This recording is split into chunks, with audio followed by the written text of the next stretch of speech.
Ok នេះគឺជារបៀបដែលយើង set up នៅ tip link ដើម្បីយើងធ្វើការ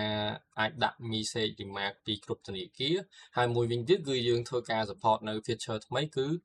donation avatar មានន័យថាអ្នក donation គឺអាចដាក់រូបខ្លួនឯងនៅក្នុង live បានអូខេអញ្ចឹងដើម្បី set up បានគឺដំបូងឡើយគឺយើងត្រូវមាន page បែបនេះសិននេះ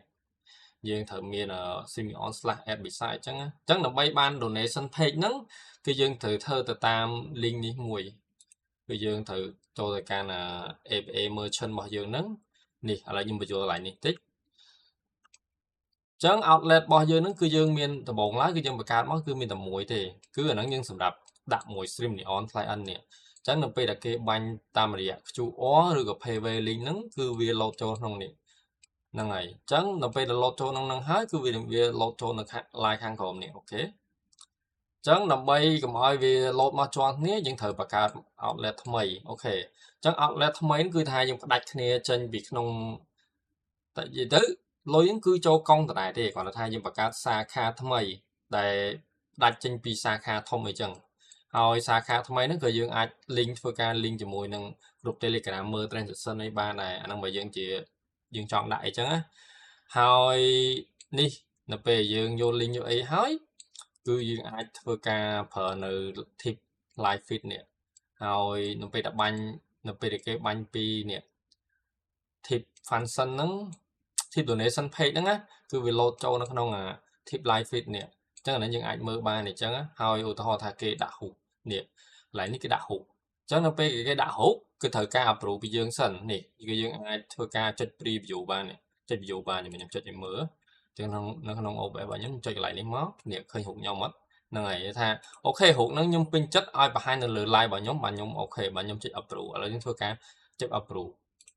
បត់ហ្នឹងហើយតបពីចុច approve ហើយយើងអាចចូលទៅមើលកន្លែងនេះវិញនេះគឺ avatar របស់យើងគឺ approve ហើយមានន័យថានៅពេលដែលយើងធ្វើការ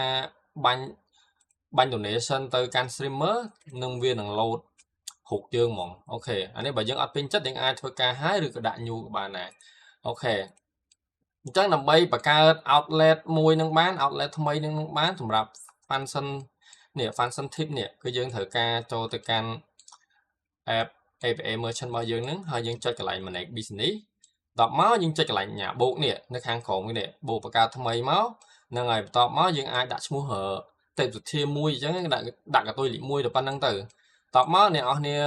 អាចធ្វើការចុចនៅខាងលើគេនេះ current outlet នេះចុចកន្លែងហ្នឹងផ្លាច់មកវានឹងធ្វើការឲ្យយើងផ្លាស់ប្ដូរទៅកាន់ទេពសទ្ធាមួយនេះហ្នឹងហើយពេលយើងចុចកន្លែងហ្នឹងហើយយើងអាចធ្វើការនេះ copy នៅ link អញ្ចឹង link យើងដាក់នៅណា link យើងដាក់នៅក្នុង APA merchant link នេះអញ្ចឹងយើងអាចចូលទៅ website របស់យើងបាននេះគឺ link កន្លែងនេះហ្នឹងហើយឃើញហ្នឹងនេះlink ដុល្លារដាក់កន្លែង link ដុល្លារ link ខ្មែរដាក់ខ្មែរអានេះបើសិនជាយើងមានបាគង ID យើងមិនបាច់មាន APA merchant ក៏យើងប្រើបានដែរ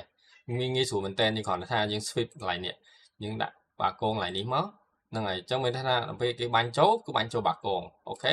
អានេះបើសិនជាយើងអត់មានគឺថាយើងមាន APA merchant អីចឹងណាអូខេបន្ទាប់ពីបាញ់ហើយវានឹងបន្ទាប់ពី set up អស់ហើយនេះយើងត្រូវការចូលទៅកាន់ set up username របស់យើងសិនអញ្ចឹង username ចូលកន្លែងណាយើងចូលទៅកន្លែង creator profile នេះអញ្ចឹង creator profile ហ្នឹងយើងដាក់ username មកហើយយើងដាក់display name របស់យើងហើយ bio ហ្នឹងហើយ bio ហ្នឹងគឺយើងអាចដាក់ profile ដាក់អីបាននេះអញ្ចឹង bio លោតណានេះ bio ហើយនេះគឺឈ្មោះរបស់យើងហើយនេះគឺជា username របស់យើងអញ្ចឹងអ្វីខ្ញុំ recommend ហ្នឹងគឺយើងដាក់អក្សរទួយទាំងអស់មកដើម្បីស្រួលអ្នកមើលហ្នឹងគាត់អាចវាយខ្លួនឯងបានអញ្ចឹងអូខេអញ្ចឹងអានេះយើងអាចធ្វើការឥឡូវយើង back ទៅវិញយើង back ទៅកាន់ function tip របស់យើងវិញអញ្ចឹងនៅខាងក្រោមនេះគឺយើងអាចធ្វើការកំណត់នៅ preset ឧទាហរណ៍ថាយើងឲ្យដាក់បតុង 0.5 សេនអានេះ$1អានេះ$10 $20អញ្ចឹងទៅហើយយើង minimum យើងដាក់ minimum 0.3 សេនអញ្ចឹងបានឲ្យ maximum យើងអាចដាក់ពី$200អញ្ចឹងទៅហើយនេះគឺដូចគ្នាយើងអាចដាក់ត្រឹម400ហើយ10លានអញ្ចឹងទៅហ្នឹងហើយហើយនេះយើងអាចដាក់ minimum 500 preset 500 4000អូខេអញ្ចឹងធ្វើការ save មកនេះនៅពេលយើង save យើងចូលទៅកាន់កន្លែងនេះ donation tip របស់យើងយើងគ្រាន់ចុច refresh មកនេះឃើញអត់អាហ្នឹង preset របស់យើងនេះ box ខ្មែរក៏មានដែរនេះអញ្ចឹងឧទាហរណ៍ថាយើងបញ្ចូល 0.5 សេន ចឹងយើងសាកបញ្ចូល 0.2 សេនមកឲ្យអត់គឺអត់ឲ្យទេដោយសារអីដោយសារយើងកំណត់នៅខាងក្រោមនេះហើយអូខេចឹងឥឡូវយើងធ្វើការអាចបាញ់សាកល្បងឲ្យបាននេះអាហ្នឹងប៉ុណ្ណឹង feature tip អូយភ្លេចប្រាប់អ្នកនរគ្នាមួយទៀតចឹងយើងត្រូវដាក់នេះ live feed doc នេះចឹងដើម្បីដាក់ live feed doc បានយើងចូលទៅកាន់ line tip នេះ tip setting ហើយយើងយកនេះ line live feed ហ្នឹងយើង copy មកពេលយើង copy ហើយអ្នកនរគ្នាចុចកន្លែងនេះ line doc នេះហើយយក custom browser doc មកហ្នឹងហើយតទៅពី custom browser doc ហើយអ្នកនរគ្នាដាក់ live feed ហើយនេះគឺ link យើង copy មិញនេះ link មកពីនេះអូខេចឹងដើម្បីយើងអាចមើលធ្វើការ upload បាននេះឃើញអត់អូខេចឹងចប់បាយអរគុណអ្នកនរគ្នា